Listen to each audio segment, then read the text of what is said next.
I'm really happy to have Bryson Lipscomb, Triple Oak Farms. He's a local farm. What he's known for recently, I guess, is the fact that he took on the state, and we still have good milk because of it. Yeah. And so, Bryson, welcome. What I want to do is, you did a tour duty in Afghanistan. It's not like you haven't given to this country, and you've got people that you care about that have given to this country, given everything. And so let's just talk about where you grew up. Let's talk a little bit about your military service, and then we'll work from there. So, yeah, well, thank you for having me, Juette. So my wife and I, we both grew up in Rustburg, Virginia. Went to Rustburg High School. I graduated in 2009, and she graduated in 2011. Okay. I went off to Ferrum College to play football, was my initial path, and she went to Liberty University to get a nursing degree. And, that was the initial direction, and then football didn't end up working out for me because I hurt my shoulder, and then I just realized that I really hated school when you're not playing ball, right? And I had always wanted to join the military. I didn't know it was going to be the Army. I actually tried to join the Marines at the time, but that didn't work out, so I joined the Army, and I went to basic training down in Fort Benning, Georgia, to become an 11 Bravo, an infantryman, and then my first duty station was Fort Stewart, Georgia, 3rd Infantry Division. And from there I was, we deployed out of there with the 1st SF group to Khazar-Ruzgan, Afghanistan, where we did VSO ops. Basically. So what is a VSO op? Well, that's a good question. I can't remember what the I think it's VSO. I think it stands for like Village Security something. Village Security Operation. Because we basically had a small camp right outside of this village, bazaar, whatever you want to call it, a village, right? And we were working with the local police and Army, trying to, I guess, help them establish local governments and whatever. So you drank a lot of tea, didn't you? A lot of chai tea. Yeah. I wasn't the one doing the meetings. You were too busy on the gun. Yeah, we were like Overwatch during those meetings. But yeah, a lot of that kind of hearts and minds type stuff. So what year was that you were in Afghanistan? We were there 2012 to 13, basically. Okay. All right. Late 2012 into 13. That's when they got really, really good at roadside bombs and everything else. Yeah, we didn't have a lot of that. Until you went into the more populated areas. What was nuts is they had these guys, they called them the CMRG, the Counter Mine Reduction Group. They were this group of Hazarian dudes. With sticks. Something like that. They would literally, we had them at the airport in Kabul, and they would just poke the ground, and then they put up like, it's safe here. Yeah. I didn't know, like in Afghanistan there's like different sects of people, you've got like the Pashtuns. It's tribal. It's tribal. And but the Hazarians were like the dudes that wanted to kind of like be more modern. You'd see them walking around with blue jeans and a leather jacket on, right? And listening to music, and it was great. We were at Camp Anaconda, man. These dudes would pull guard for us 24/7, so we didn't have to do that. All we had to do was focus on ourselves and the mission. And we could do our shirts that we had made for that. We called it Combat Summer Camp, because it was just so sweet, man. Like that place had been there for 10 years, super small camp, and it was only like 30 of us there. But it was like a full day's, maybe 2 days drive in a vehicle to the nearest fob. So and it was a drive you didn't want to make, on the sides of mountains and stuff, super So you slow. got to appreciate what a jingle truck was. Oh, yeah. And then like, but what was great about that is you didn't have all these higher ups coming around all the time. Cause like working night shift. We were out there. Oh, yeah. I loved night shift, but yeah, we were out there, we were left alone. And like I said, since we were with the SF guys, we didn't have to shave. We didn't wear patches. We got like some really terrific training from those guys. When we were on mission, we had, whatever assets you wanted on station was there. But we were so far out. all of our supplies came pushed off the back of a C-17. Okay. And came parachuting in. Most of the time parachuting in, sometimes burning in. So like all your fuel, all your food was pushed off the back of a 17. And hopefully they strapped it in right to the parachute. Yeah. I've got a video on my Facebook of like, it would be like 4 barrels of JP8 or MoGas to a pallet, and sometimes you'd get a barrel that would just fall off. Normally they hit the ground, just splash, and that's it. But one time, bro, it caught a spark and it went kaboom, and we were all like, yeah. You know, like just, what you had to do for entertainment back then. Yeah. It was awesome to see that, and we're so fired up. You know, we would do that DZ security like 2 or 3 times a week. So you talk about complacent. We were just all right, but we would normally just jump on the 4-wheelers and go out there and do it. Maybe a couple Humvees for like the 50s or no horses. No, we weren't that cool. But you know, so we were out in the middle of nowhere, and we really got to enjoy that that kind of freer life. Like a lot of. What'd you think about the culture of the local culture? Bro, it reminded me, Afghanistan reminded me of almost like the old West movies of the Native American culture to a certain degree. Yeah, I really did not understand it. And, you know, I wasn't a Christian at the time, but one thing that stuck out to me was like, all these people are Muslim. I was like, these people are devout in their faith. You know what I mean? I'm like, they don't have nothing, but they're praying 5 times a day, and they think whatever they think is it, you know, and don't tell them no other way. You know what I mean? Mm-hmm. So I had respect for them for their commitment to their faith. You know what I mean? Right. But as far as the rest of the culture goes, it was nuts. It was cool to see. Like at the time, I had zero intentions or inclinations that I was going to become a farmer, right? I didn't grow up in that world. No idea. But I can remember sitting on the back of a Humvee, because we had like these open top Humvees with like bucket seats facing back. Okay. And you'd have like a 240 on the swivel. Okay. And sometimes we would just be chilling back there while we're doing a security operation. Something, you know. Yeah. And you'd see these guys come back with their little herds of sheeps or whatever they were. They used to have those sheeps with the big fat butts. We call them J-Lo sheep. Yeah. Golly, that was the craziest thing to see that. The big ass on a goat. Yeah. And don't stare too long, you know. You had been out. Yeah, bro. But I would see like I would see these things come by, and like these dudes would climb up in trees and like shake the branch to get the leaves to fall to the ground. So their goats could eat. Yeah, so they could eat it. Yeah. And like they had a real connection to their food. You know what I'm saying? Like you'd go through the bazaar and there'd be like fresh-ish meat hung up, you know, in the market, you know, dust and all, flies and all. Yeah. But I remember having like a moment of like, I'm like, this is the way. Cool. Yeah, like this is cool. They never waste anything. No, not at all. But it was weird because I didn't really understand that I was having an appreciation for that until after the fact, you know. But I did admire it. But it was some strange stuff, you know. You know as well as I do. They have some strange. The man love, I never got used to that. That's a strange, and it's a real shame, like how they treat young boys. Yeah, it's it'll make you mad. It explains a lot, but anyway, we'll go on to that cultural ride. Yeah. Talk about kind of like when y'all traveled in convoys and stuff like that. What was that like? Because you said you'd been at a lot of different camps, right? Or different camps that you had to drive to towards the end. So yeah, I was basically in 2 different camps. Camp Anaconda, which was a pre-existing one that we actually shut down, basically gave back to the Taliban essentially. Yeah. And then from there we went up to north into the Musaid district of Kabul, and we built a new camp. Okay. So it was kind of like 2 extremes. We went from like this camp that had been there and been worked on for like a decade plus, you know, hard side buildings on the inside, you know, you didn't have to worry about much, to like all of a sudden we're living in like this Force Pro tent. And hoping you no showers and MREs for months on end. Right next to the Capitol. Yeah. Really close. Everybody else was eating good. Yeah. And so it was really, I think it was good as an infantryman to go through that process, or any soldier that had to go through that process, to like to actually like, okay, we're now digging in mortar pits. We're filling sandbags and HESCO barriers. You know, we went from like what we called combat summer camp to kind of the suck. Yeah. And, you know, embrace the suck. Right? Yeah. You're in a tent with 13, 14 dudes. And it's not cold.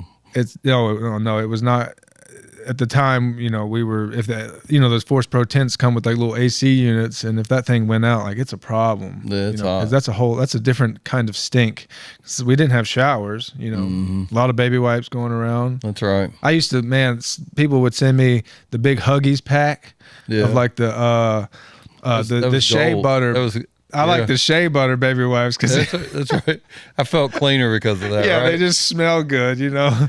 But yeah, you're laying on one of those, God, those terrible green foldable cots, you know, right next to another. The ones that there's nowhere you can lay that are comfortable. They're not wide enough for anything. Or long enough. Yeah. You know, if you're over 6 feet, you're just screwed, you know. Oh, that really sucked. I was ready to come back after that. You're like, enough's enough. Yeah. But we were talking before the show. We did travel through, like on our way from Anaconda to this new place. We stopped in Bagram Airfield for like a couple weeks. And then you just see this completely different scenario of deployment. You know what I mean? Yeah. And that was really, really mind blowing. Like people were walking around like making uniform corrections and all this and that. And it's like, You had to walk on the right side. And what are you doing? Yeah, People were wearing like PT belts. You know what I mean? Yep. You had to wear your road guard vest. You had to have your Gayest rifle. thing I've ever seen. Yep. You know? It's probably because somebody got run over by one of the big trucks. Or Yeah. But that was definitely a different experience. I mean, we loved it while we were there. We were eating good. You ate good. For sure. But yeah, then we pushed out. I remember we took Blackhawks out of there, and we stopped in this Afghan army base, which was like, they had these it was like the old king and queen palaces. I don't know, I guess Afghanistan kings and queens back in the day. You're talking about where the Canadian post used to be. The Canadians were out there. It's the old palace up on the hill. Yeah. It was the last king of Afghanistan. Yeah. And he got killed up there, and Yeah. I think 2 or 3, and then Taliban. But like the Russians killed him, right? Yes. Yeah, because there was like bullet holes all. It's all pocked out. Yeah. But so that used to be the best place to eat, because right below that, the Canadians had a post, and they had French chefs and everything else. And like it was like made to order food. They were probably gone by the time you got there. That was 04, 05. But yeah, if you got to go to the Canadian post to eat, it's the first time I heard an Afghan was like, this little kid came up to me and was like, "Fuck Karzai, George Bush, good." I was like, okay, funny, yeah. All right, so yeah, they're friendly. But then from there, we pushed out to the little new camp we were building. There was like one hard side building there. I think it was like. So did you have a view where you were at? You could see that palace from where you were at, or that was just the past? initial like stop point at that Afghan base was there, and then we left there and went out and built that. It might have been the same post, because it's up on the hill, and you kind of go around the side of it to get to that post. It's probably the old Canadian post, but I could see them putting A&A there. So it was anywhere you put A&A, it was just a shithole. Yeah, everything was worst. A different Afghan army base, worst porta potty I've ever seen in my life. And you know, you've seen some bad ones. Pink toilet paper? No, it might have been. I didn't have time enough to look. Dude, we were going to this base, and our officer at the time was like, "Listen, guys, don't be out here taking a dump, you know, by the truck. You know, don't be pissing out in the open. Be respectful. You know, show these guys some respect." Yeah, and I had to pee so bad, because you're just chugging water, Rippets. right? And water, yeah. Hopefully more water than Rippets, but I was like, I gotta go, bros. I gotta go. And they're like, it's a porta-john over there. And as I'm walking to this blue porta-john, there's like a few Afghan dudes sitting there, and they all kind of chuckle as I go by on my way to this. And I should have known, man. As soon as I opened that door, bro, not only was it like poop all over the walls. Yeah. The you know, you sit on the toilet seat, and that's over top of like this container where all the poop goes in, completely filled up. It's already on the top. Yeah. And then to the toilet seat filled up. And then someone had laid a fresh one right on top. And I was like, damn, like I can't live like this. I'm going back to the truck. I did. I pissed on the tire of the Humvee and or Matt V. Do whatever you want to do. Yeah, I was like, y'all, that. Give me an Article 15. I'm not doing this. Whoo-wee. That was an impactful experience to see that Porta John. But yeah, I don't know where we were. Musai, Kabul. Yeah, but with that camp was like I said, a whole different experience. So a lot of times when people talk about combat, they talk about all these different things and the intensity of it. But what was it like? You lost a buddy over there. What was that? What is that like to be on a deployment where you lose? Well, I mean, so we weren't in like crazy, combat situations. Sure, we got shot at, but I always say like it's nothing like some guys, Yeah. And my friend that I lost, he was in a different unit ahead of me, and I'll just tell you, until that point, man, until you have somebody that you personally know get killed, like lose their life, and then they're no longer there anymore, it wasn't really real to me. You do all this training. I was a PFC, Right. All you do is train, and it's monotonous, and it seems like this is ridiculous. Yeah, it's like, whatever. You get tired of the song and dance, right? And then when something like that happens, it's just like, oh, you lock back in. Yeah. It's like, okay, this is now real. I'm watching, memorial videos on Facebook of freaking Amazing Grace being played on bagpipes in this guy's hometown back in Florida as his casket's coming through and his mom's crying. You're like, oh my God, like that. It wrecked me for like a week. You know what I mean? Mm. But it solidified in me that like, okay, this is real. This can happen anytime, any day. Now, of course, you still get complacent even after that. You just get wore out. But no, that's it. It was really nuts, and it'll piss you off, of course. But at the same time, why were we there in the first place? Yeah, I mean, I think that's the hard thing. Is I think for people that have never been in that situation, I think I was fortunate. I didn't have that, and it's just we were a much smaller group. And so we never lost somebody that we went to places where, soldiers and stuff were killed, but we were never in a situation where like a guy next to you or somebody that you trained with or something else, or that you knew that we lost them. Yeah. Like this guy that, Mike Metcalf that got killed, I was like just in airborne school with him, and then he was like the coolest dude. Yeah. Wild dude. Maybe one of the only dudes that could pull off an 11 bang bang tattoo on his body. You know what I mean? Right. Without getting hounded for it, because he was covered in tattoos, so it just kind of blended in with all the other ones. But the dude was like a bull rider, a surfer, a skateboarder. Like he did anything he wanted to do. You know what I mean? Like, and then, like I said, he had deployed just before me, and got killed in an IED, and it was like, of all the people, this dude, you know what I mean? It always seems like it's like us, like the one dude that you're like, how in the world could it have been him? So, yeah. And then when we first got to Afghanistan, we were with the SF team 1122 out of Okinawa, Japan. They had just lost 2 guys, like literally just lost 2 guys to a green on blue. Like 2 dudes got shot. That was what was going on a lot when you were over there. Yeah, a lot. The locals were.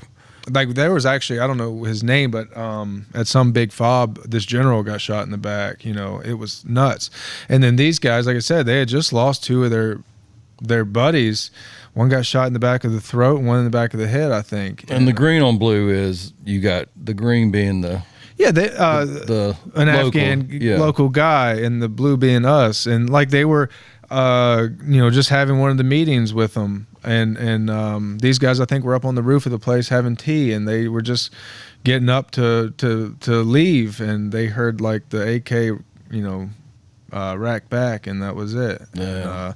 So when we first got there, we walked into that mentality of like, F these guys, don't trust a single soul. Right. And that's kind of how we were raised, if you will, in Afghanistan. You're like, you need to pay attention. Yeah. Because these dudes could do anything, anytime. Like, don't trust them for half a second. And we didn't. And that's what kept us safe throughout, our time. Like, we were as hard of a target as you ever could have been. And we had great leadership, terrific. The master sergeant with the team and the team captain were both experienced, hardened guys. And we would just go out with like just the sharpest teeth you could ever imagine. If we were starting to get, you know, shot at, no matter how far away, it was like find something suspicious and shoot it. You know what I mean? Yeah. Send a message. They called it Death Blossom. Like everybody shoot for 60 seconds and don't stop. Right. And yeah, send a message. We'd go through valleys, and if it was just too quiet, we would do that. Just start shooting. Just up into the mountains. Like, where y'all at? You know what I mean? Yeah. But that's how you should be. That's how you stay alive. We went from that mentality. I remember a story when we were at that Afghan base outside that palace. Mm-hmm. We were up at the range, like we were fixing to push out to set up this new camp, and like I said, we had that mentality of no trust. Right. But now we're with this other team. We're with a third group, who were like super like on the mission of hearts and minds, and we're working with these guys, and you know they're one of us, you know. And we were up on the range one day, zeroing our weapons. And just killing time, really. And all of a sudden, these 3 Afghan soldiers come walking up the hill behind us. And I'll never forget, bro, because we all, like, one guy sees them, and was like, hey, hey, hey. And we all turn around. It was like 10 of us. And all you heard was like, click, click, click, click, click, click. All the safety's going off. You know what I mean? Mm-hmm. And, like, now we're eyes on these dudes. And, like, one of the team guys was like, hey, what are you guys doing? You guys need to chill out. You know, like you haven't been here as long as No. You don't trust, you know.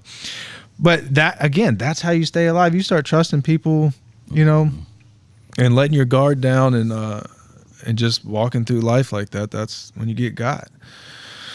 So you finished your tour in Afghanistan. You got back and then you got out. How'd you end up back here?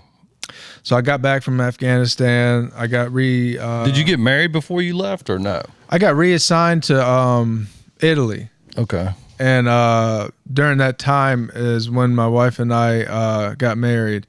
And did she finish at Liberty? Yeah, she did. So she got a nursing? We made the decision for her to stay home, and I went to Italy, which was the right decision. Because once I joined the 173rd, bro, that was a different ball game. Going from 3rd ID to 173rd, I was like, it was almost like walking back into basic training. You know what I mean? Oh, they were spit shine. Oh, it was high speed, dude. I mean, I was a deployed E4. You know, I thought I was a stud walking in there. And then you got, you know, little E2s that can basically quote the Ranger handbook to you. And that was the expectation. Because that place is just a pipeline to Ranger school. You know what I mean? Like, if you're going to be a squad leader, like, you're going to Ranger school. Right. It was nuts. You know, like, so I realized real quick there, I was like, I better tighten up a little bit. Yeah, hasten this learning curve as quick as I can, or it's going to be rough. But I had a blast there, man. Their training tempo is bananas, man. I said it was the right decision for my wife and I to, you know, for her to finish school here in the States and me go there, because we were never. You wouldn't have ever seen her. Yeah, we were in Italy maybe 25. 40% maybe of the time, and the rest of the time you were out training. Yeah, one reason is like there's no training grounds in Italy, so we had to go to these other Slovenia, Estonia. I mean, name a crap hole in Europe. You were there. Yeah, we were in Ukraine in 2014, training their soldiers to go fight Russians. We're not going to blame you for the war being going on. I talk about being, brainwashed, because like when you get into farming and the type of farming and the type of business that we are, you realize how brainwashed you were. And I was like, man, the Army is great at brainwashing, because when we were there, it was 2014. Right. That was when the coup was happening, essentially. But you knew nothing about it. I knew zero about it. I'm just here on the ground training people, doing my thing. Yeah, and like I also had made zero effort to look it up while I was there. If I need to know, the Army will tell me. Yeah, all I cared about at the time was like, when can we go to Lviv to get drunk? Like, when's the next time we can go? Just have a good time. And I think they want you to have that mentality. You know what I mean? I think they kind of breed that in their culture for many reasons. But yeah, I didn't know what we were doing. Maybe somebody did. But the lost are easy to lead. If you don't know what's going on, you'll just be like, oh yeah, that makes sense. To this degree, man, we went to some craft brewery in Lviv. And Lviv is a beautiful city. Beautiful city. I would go back if it's still there. We went to this craft brewery and we were getting these beers, some type of IPA or whatever, Yeah. And they've got these custom labels on the bottle. And this one brewery, everything, the bottle labels, they had posters on the wall were all like caricatures of like Trump, Obama, I'm sure some different other people, but like I didn't know what the words were saying, but it was obvious by the picture, like they didn't like Americans or specifically the American government. Like that was obvious, but I just like, I'm just here to drink. Stupid. It's so stupid. But so I didn't deploy with 173rd, but we certainly did a lot of training. And like I said, to some time in Ukraine, and then from there I got out and came back home, and I worked. I had a regular job, I guess you could say. I worked for a manufacturing type facility. I was a supervisor there. Okay. Drinking heavily, I should mention, at the time.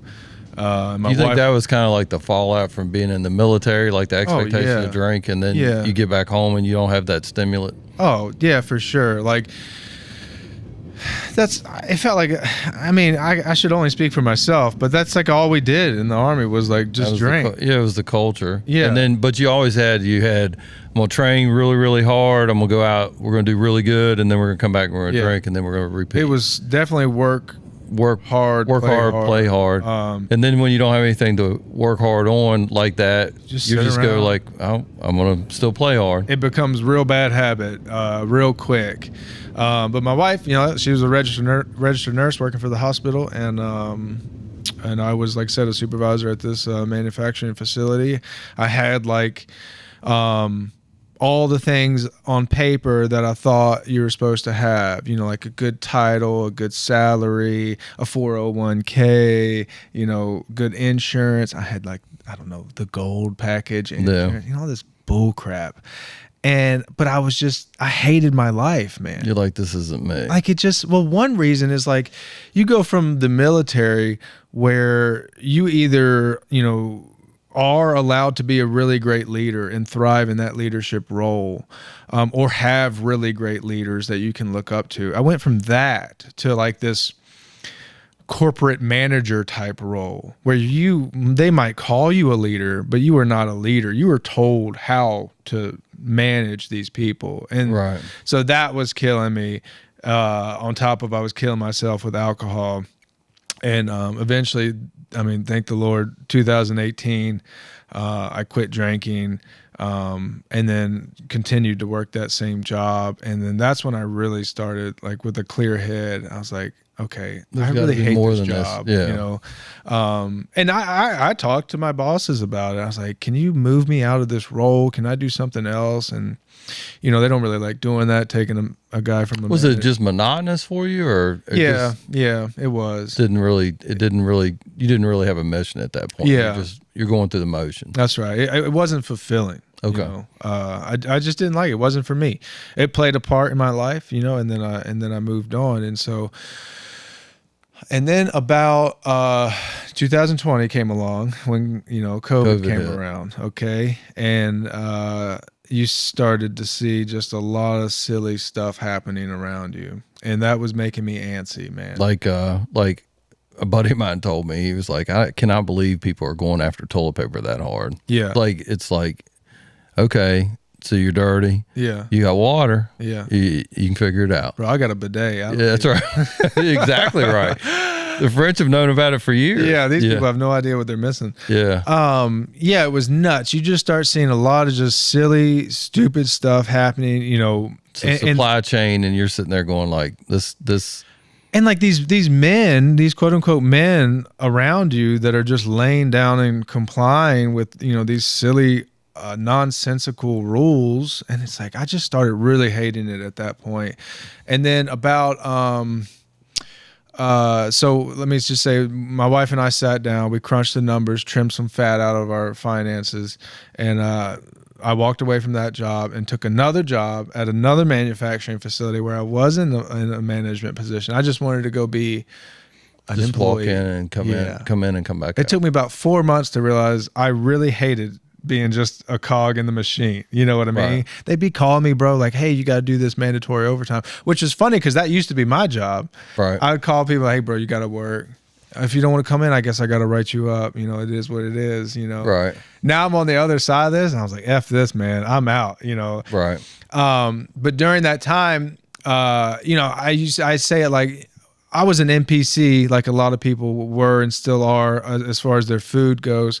I would go into Sam's Club every week in Lynchburg and buy, usually my favorite thing was to buy was chuck roast, beef chuck roast. Okay. And we were barbecue people. I love smoking meat, and I would just smoke those chuck roasts in the beginning of the week, and then we would just kind of eat on that throughout the week. Yeah. And I never once stopped to think about like, okay, where was this animal raised? What did it eat? How was it raised and treated? You know, who raised it?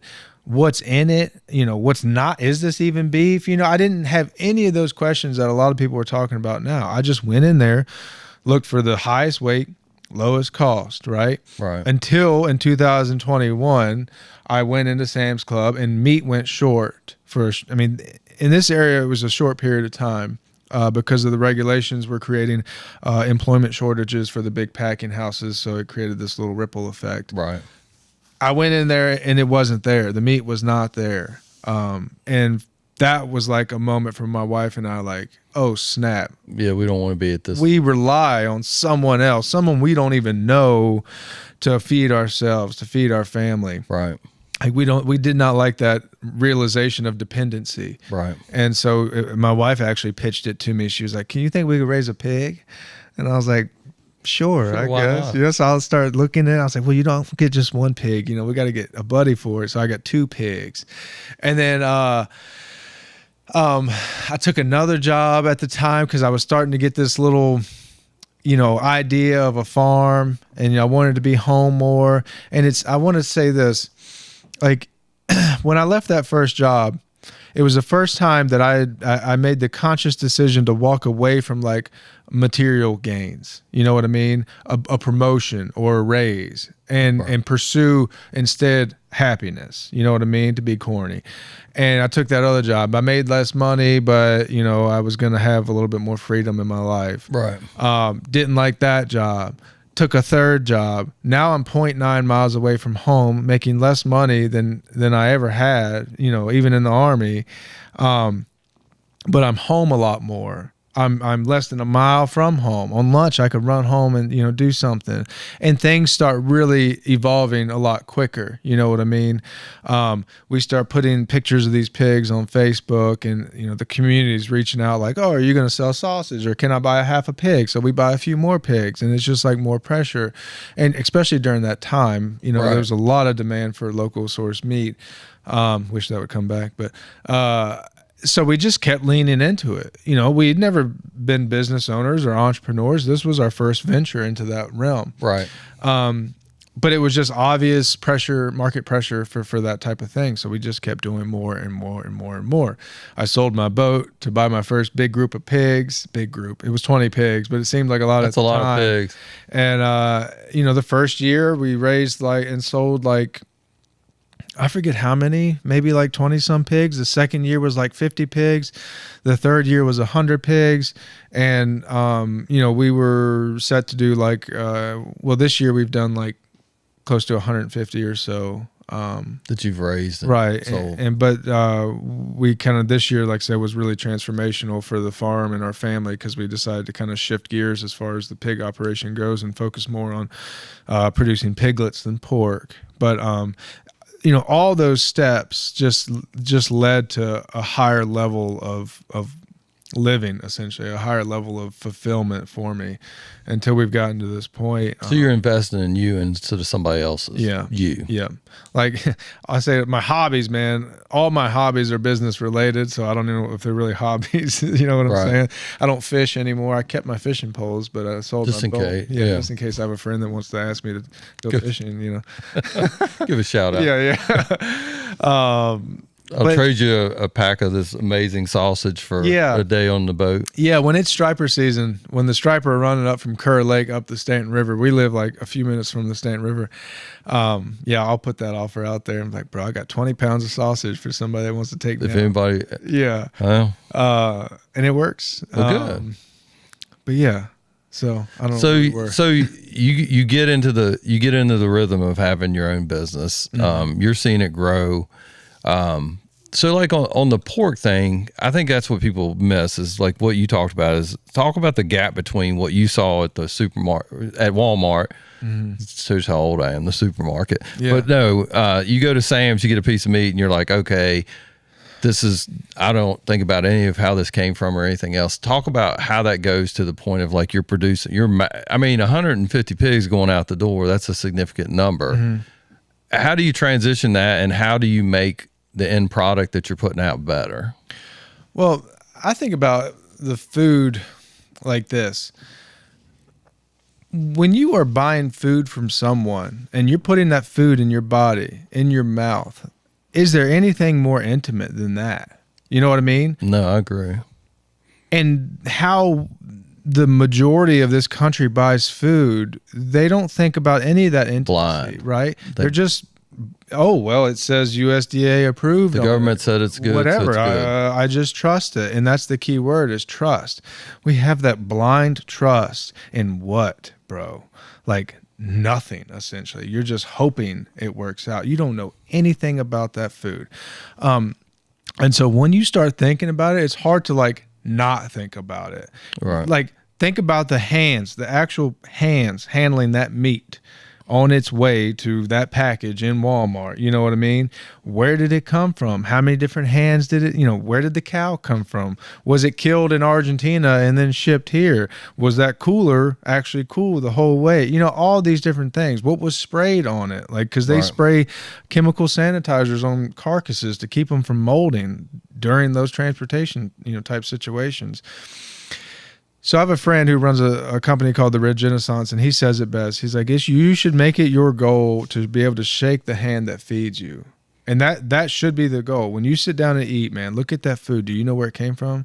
Do you know who raised it? Do you have that level of trust? And if you don't, I think you should at least start thinking about it. And to the point we've gotten to now, like I love that I can feed my family, my wife and my 2 sons now, meat that we know absolutely everything about. There is no question, there is no doubt. And if I can't raise it, at this point, I know another man that does, and we get it from him. Okay. Bro, if we go out to eat, which is a rarity, 1, because we don't have much money, but 2, we don't have the time. It's not worth it.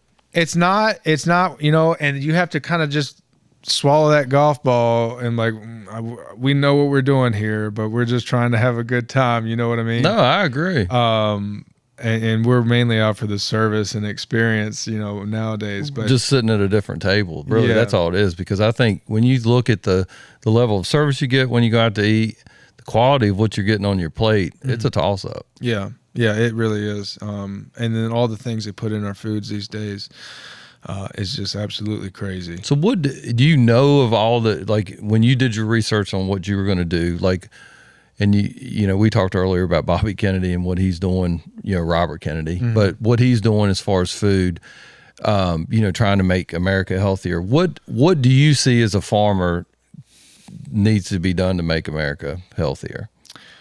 I think local farmers need to be supported about 100% more than they are now by governments and by these bureaucratic agencies. Triple Oaks Farm is a private membership association, and one reason we privatized our business is to distribute raw milk. But we had to find that and educate ourselves about that avenue. And another way that people distribute raw milk is herd shares. That's another avenue. But my point is, farmers should not have to figure out these ways to work around regulations. The regulations, the statutes, the laws should be in place to support those farmers. You know what I mean? Yeah, I think what people lose is it is a government by the people, for the people, not a government that kind of reverses that role that tells people what they're supposed to do. I understand you have rules and regulations, but what you're saying is 100% correct. Is like these people are providing a service. They're local. Support what they do, like unless they do some crazy. But like I think, like what you said, as far as what are you actually getting on the table when you go to a big chain? You know, it's probably not going to be pure like what you're raising. No, like when you go to Food Line or wherever and you buy a pack of Jimmy Dean sausage, you are supporting a pork industry that raises hogs in hog houses is what they're called. These pigs live on concrete, slatted concrete, meaning there's grooves in the floor to get all the waste out. Where, when those pigs poop on that floor, their feet will push it through the gaps. They don't see sunshine because they're in a warehouse. They don't get fresh air. Air has to be piped in, especially in the summertime, to keep them from getting too hot. Or, they don't get to root, and express their natural ability, which pigs do. You are getting, it's not grown in a lab, but it might as well be. It is a sterilized environment. They do have to sterilize those hog houses in between batches of pigs, because these pigs will get sick from just about anything because they've just been bred to be like this fast growing, also really lean pig that only thrives in that type of environment. If you take a hog house pig, one of those big pink pigs, and put it out in the woods, it would survive. Probably he would last 3 weeks, maybe. He would die. That's what you're getting. You're getting that. You don't know, and of course, when you're buying that sausage, you don't know what that pig was fed. I don't know if you've seen the videos, but they literally will take bread from these big what do you call them? Bakeries that has expired, and they won't even bother to take the bread out of the plastic packaging. They throw the whole thing in. They grind it all up, and the pigs eat it. And you want to talk about microplastics? I mean, just on top of just not healthy for the animal. At best, they're feeding it a conventional, genetically modified, covered in pesticide grain feed. You know what I mean? Right. That's what you're getting. You need to think about that when you buy that at the store. That animal lives under stress its entire life. Right. Hogs specifically, that's why they rip their teeth out. They call it clipping teeth.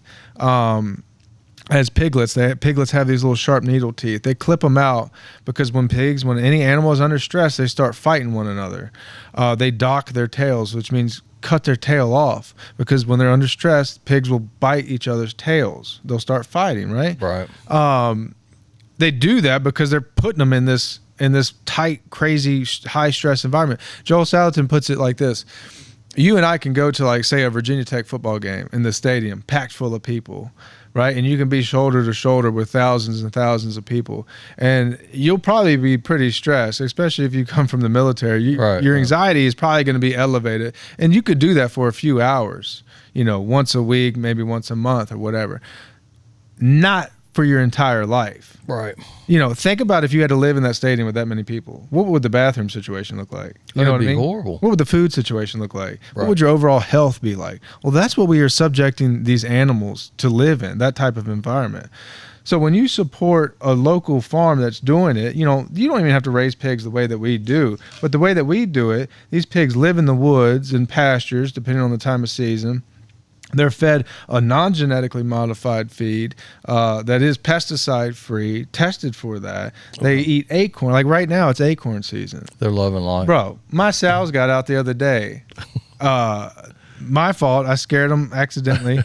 And I only keep them in with like one little single strand of electric fence, right? So if they want to, they can get out. And it's the worst time for them to get out because the ground is covered in delicious pig food. There's chestnut oak acorns, white oak acorns, red oak acorns, and they thrive on that stuff. They're getting all the vitamin D from the sunlight, man, which it literally changes the nutritional value of that pork, the sunlight alone. Not to mention the added foodstuffs, the added forage, the high quality feed that we feed them, the exercise that the pigs get. When pigs are in like these hog houses, man, they're, like I said, they're packed in there. They can't go anywhere. They're just walking like you would in a jail cell back from one. My pigs are running hills right now, like they're athletes. Now, sure, there's drawbacks to that. It's from a production standpoint. It takes, and then also those pigs in hog houses are breeds of pigs that grow really fast, right? We raise what's called heritage breed pigs, old genetic pigs. They grow slower, but they put on more fat, right? And it adds to the length of production time. That exercise extends that that production time too. So that is a production. So from the time you have a piglet till the time you slaughter them, how long does that usually take? So in a hog house situation, you're looking at like 4 to 6 months typically. For us, we're 8 to 12 months. Okay. Depending on the size of the pig. I might have a few pigs that overachievers. Yeah, but or just studs, and then some need a little bit more time, and when we have the freedom to do that, to give that to them. So you're not on a timetable like they are in the slaughterhouse. No, like you're just like, okay, he's not ready. Yep, we'll wait. Yeah, we wait till that animal is ready. And honestly, the more time, the whole name of the meat production game is get that animal from point A to point B, meaning a young animal to a finished butcher ready size animal as fast as possible. Right.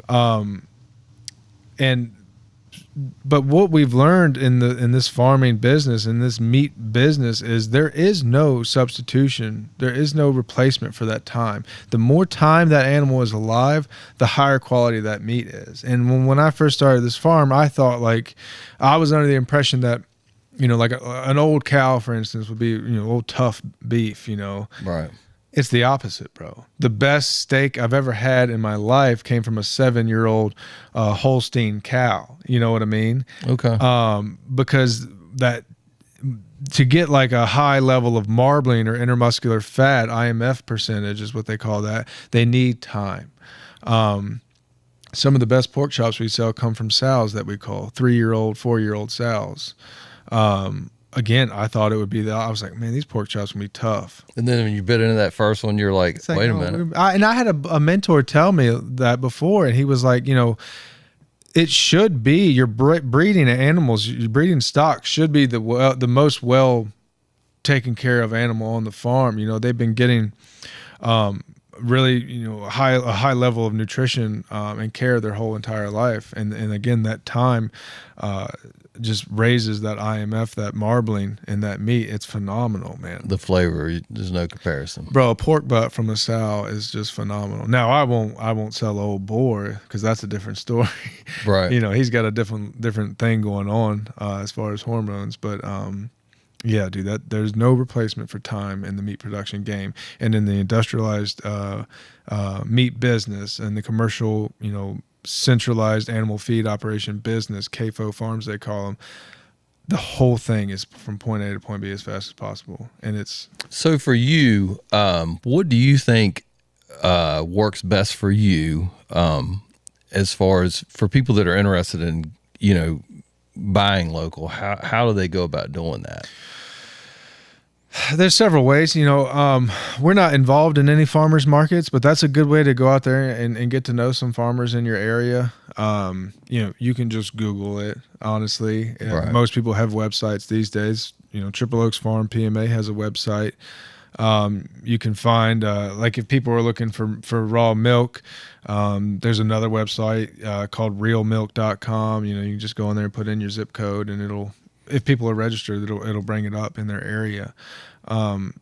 It's fairly easy. I mean, it's 2025. You can, if you want it, you can find it. So for you, as far as on your business model and things like that, what works well for you as far as bringing more people in with the association that you have? Well, what's been working the best is just social media. We put our story out there. We are constantly posting videos, pictures of the farm, the operations of the farm, giving our members that transparency that we personally want in our food. We provide them because, first and foremost, we're feeding our family, Right. And then from there. So you're not giving people stuff you wouldn't eat yourself. Oh, absolutely not. Absolutely not. So it's not like, hey, I'm going to cut a corner here. Pawn this off on the customer. No, It's just the opposite. No, when I talk about that trust, you're putting something in your mouth. You're giving something to your children. You have to trust me. and I know I have their trust, and I would never do anything to violate that trust, man. It's of the utmost importance. So talk about what the association is and why you started it like that. So, Triple Oaks Farm, we started, you don't know what you don't know in the beginning, and you got everybody telling you good advice. Yeah, right. So we were like an LLC in the beginning. We had our business license, all this stuff. And, bro, I just need to, some of the best advice I can give young farmers out there is don't do that. Don't LLC your business. Don't have that business license. Because what we learned is like any permits, any licenses you have with the state, with the government are regulated. They are contracts. You are signing away your rights. Okay. For instance, we used to sell raw milk as pet food, and we did it because we wanted to sell raw milk in retail stores.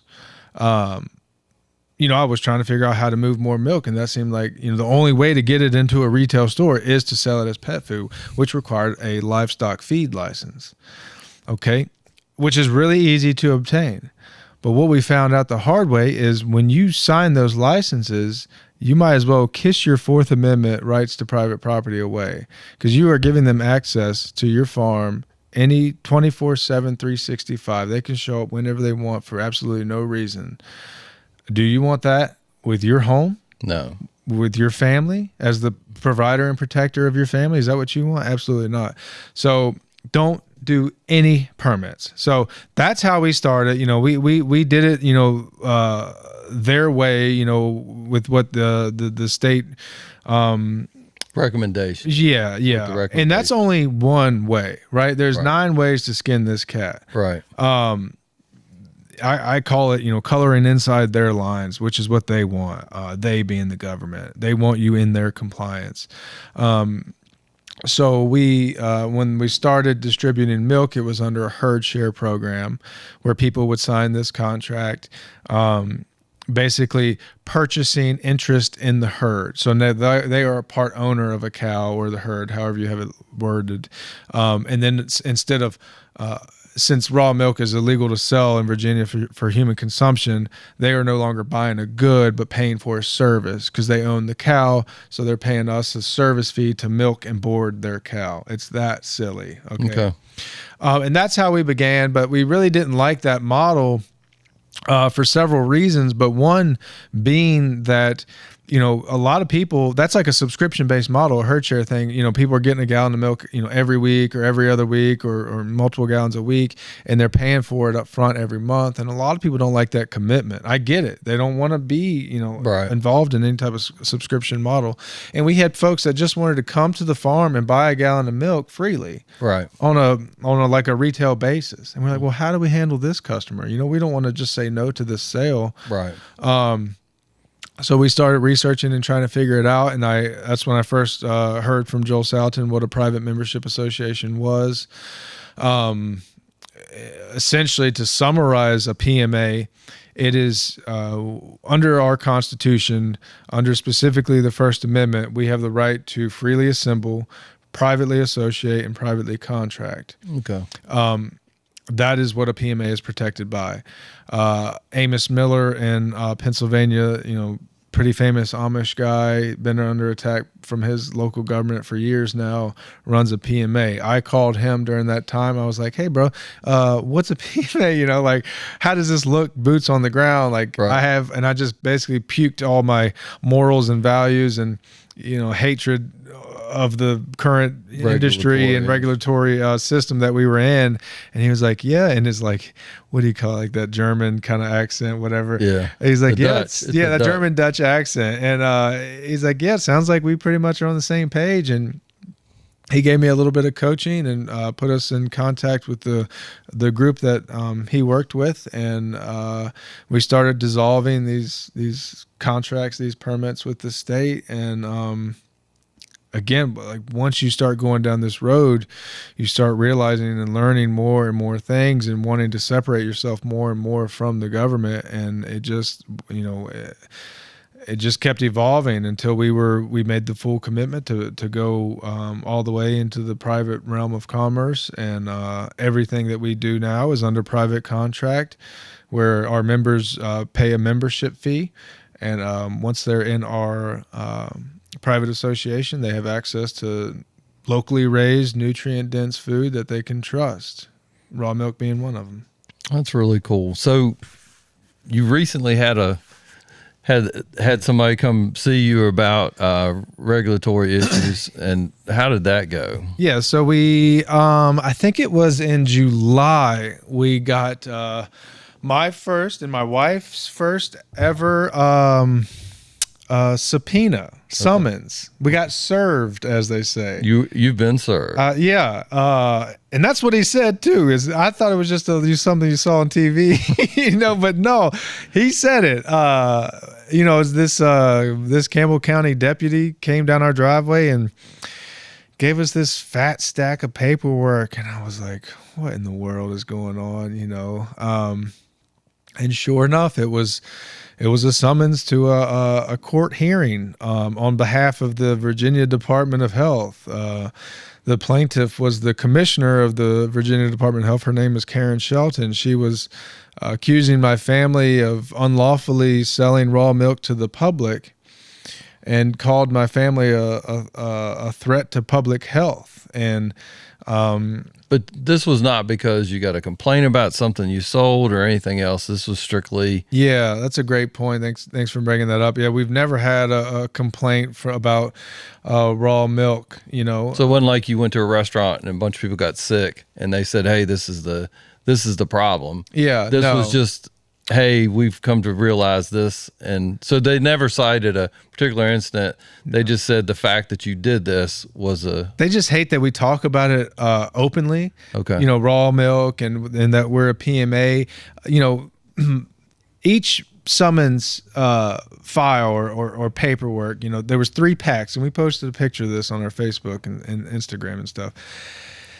My wife got one personally, I got one personally, and the farm got one personally. No. So they were really trying to cover their bases. You know what I mean? But I think there was only 6 or 7 pages of writing. The rest of it was screenshots from my website and Facebook.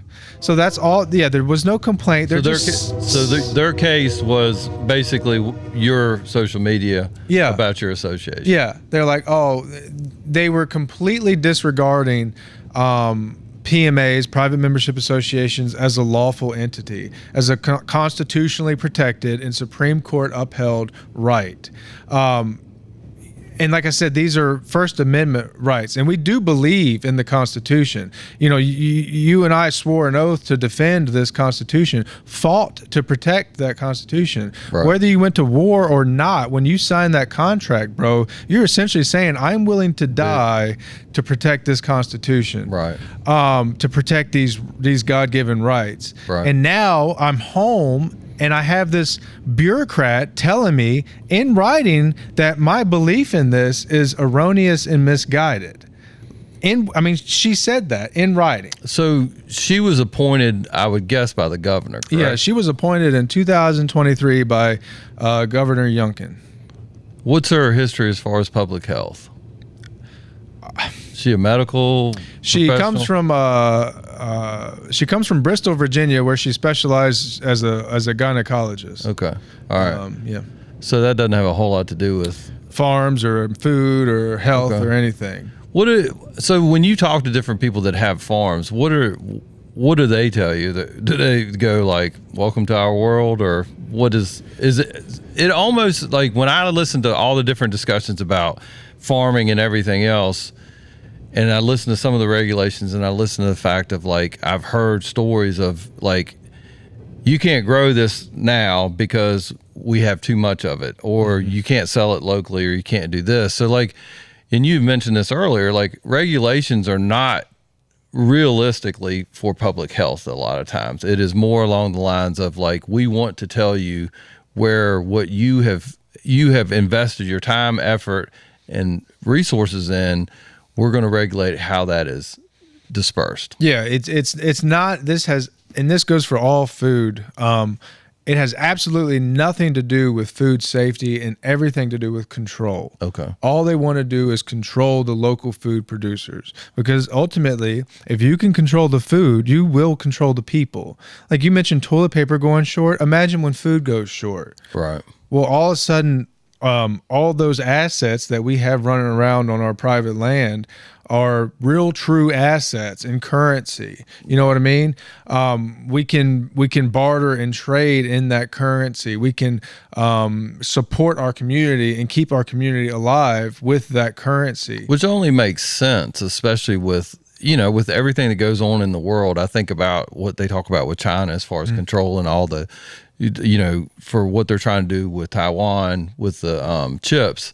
You know, the chips that go in computers and cars and everything else. And like, what if everything shuts down? And we are so dependent on computers to get resources here. It's not like there is a warehouse full of stuff within a certain distance of where you're at. And it certainly isn't sustainable if you lose electricity. Those things, the assets that you have run around on your farm, you can determine when the best time to put them into the food, you know, into food production, as opposed to, okay, we're going to let them continue to grow.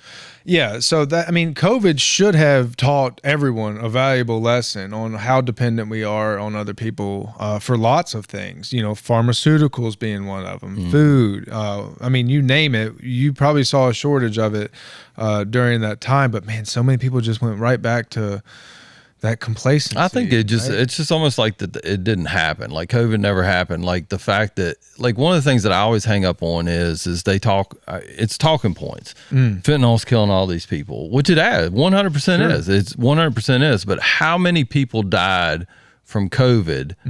And we've never truly had a conversation about like how it got here. You know what I'm saying? Yeah. I'm gonna pour some of this right here. I'm getting a little thirsty. All right. Throw me some too.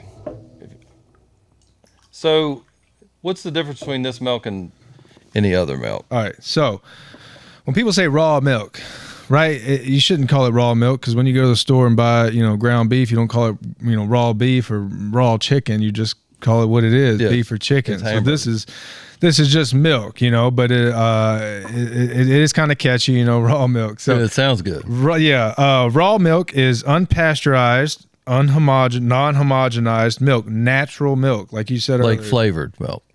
Yeah, like strawberry milk. You know, no, I mean, like, it actually has flavor. It doesn't talk. Yeah, it's not like creamy water. Because the depth of the taste of that. My wife's going to give me a hard time for talking about depth of flavor. I do watch some cooking shows, full disclosure, but like it's not just drinking something just to drink it. Yeah, you can actually taste the depth of, and just it tastes a whole lot better. Yeah, to me it tastes kind of like melted ice cream. Yeah, I mean, the milk that we offer our private members comes from Jersey A2 cows. You know, Jersey cows produce a high butterfat content milk. They don't produce as much milk as like a big Holstein. That's your big black and white, you know, classic looking. The Jersey cows are the like tan. They're like brown, a light brown. Yeah, the ones everybody think are so pretty. Yeah, they're super cute, very friendly, smaller frame cow.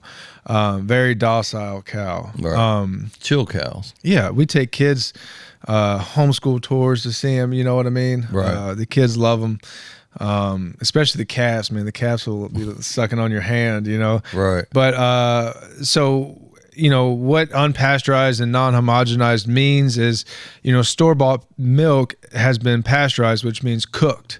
They take it up to, you know, there's varying types of pasteurization, but they'll take it up typically to about 180 degrees for a period of time, cooking that product, eliminating all the nutrients, good bacteria and potentially bad bacteria, which is what they justify. Well, if there's anything bad in that milk, you know, we'll kill it.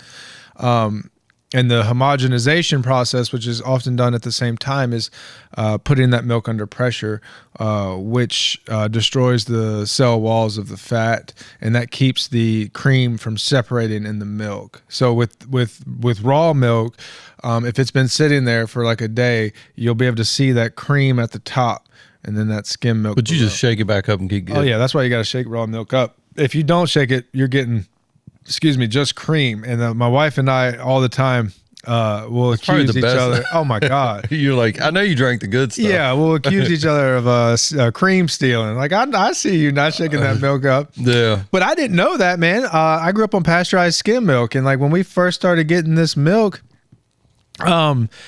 I just reached in the fridge, grabbed it and turned it up. And I was like, my God, that was a thick swallow.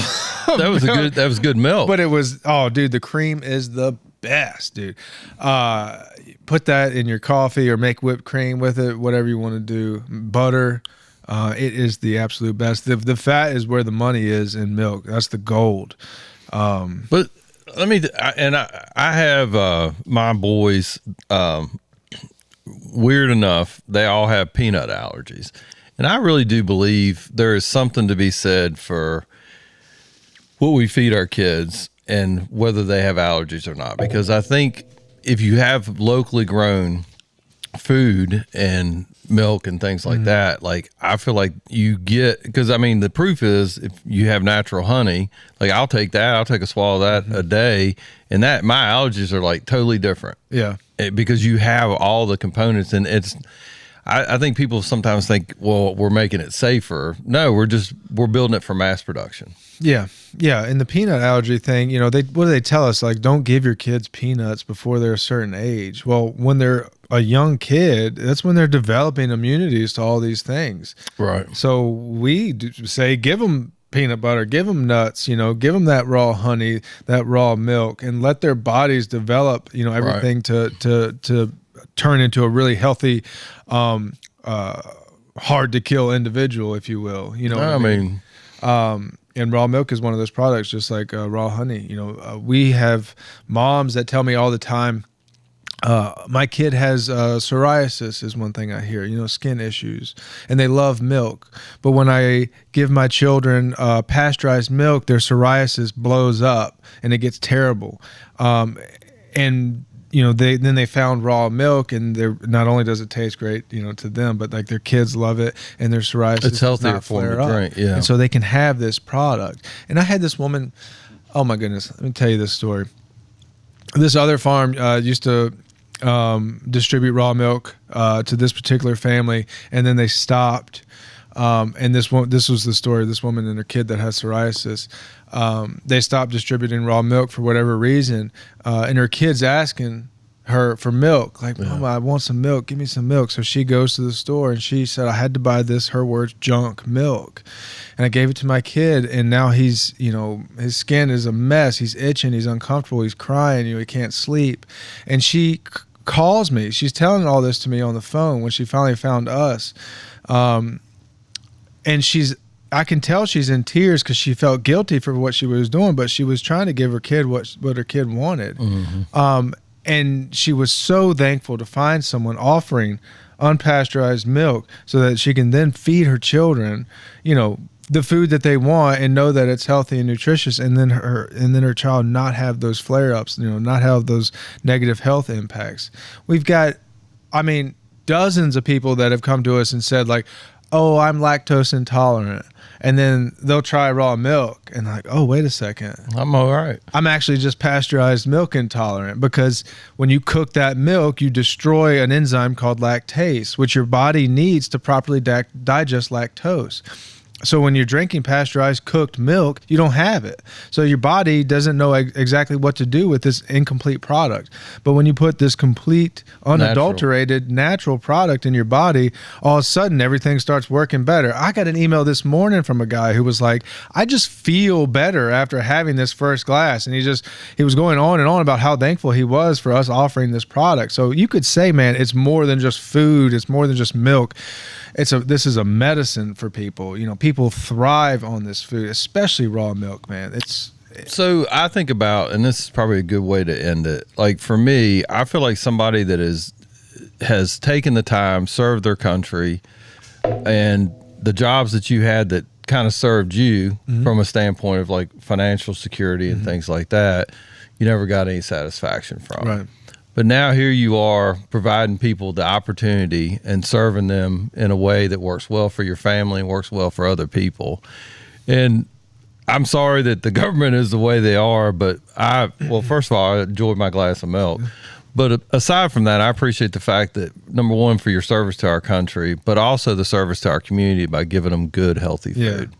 Well, thank you for that. And we certainly saw that, and we were incredibly humbled by that community and our members and supporters during this whole court case scenario being pursued by the Department of Health, because we put that information out to the public, and it was a tremendous outcry. People were fired up about their right to choose this food being endangered by someone who has nothing to do with that food or their family. Well, and is not affected by you being removed from that process. Exactly. Like, they just viewed it, and they being, the bureaucracy of the Department of Health and that unelected official, they just viewed it as, oh, we're just shutting down this one guy, right? They don't think about the thousands of people and family members that they're negatively impacting by making that decision. These people are consenting adults.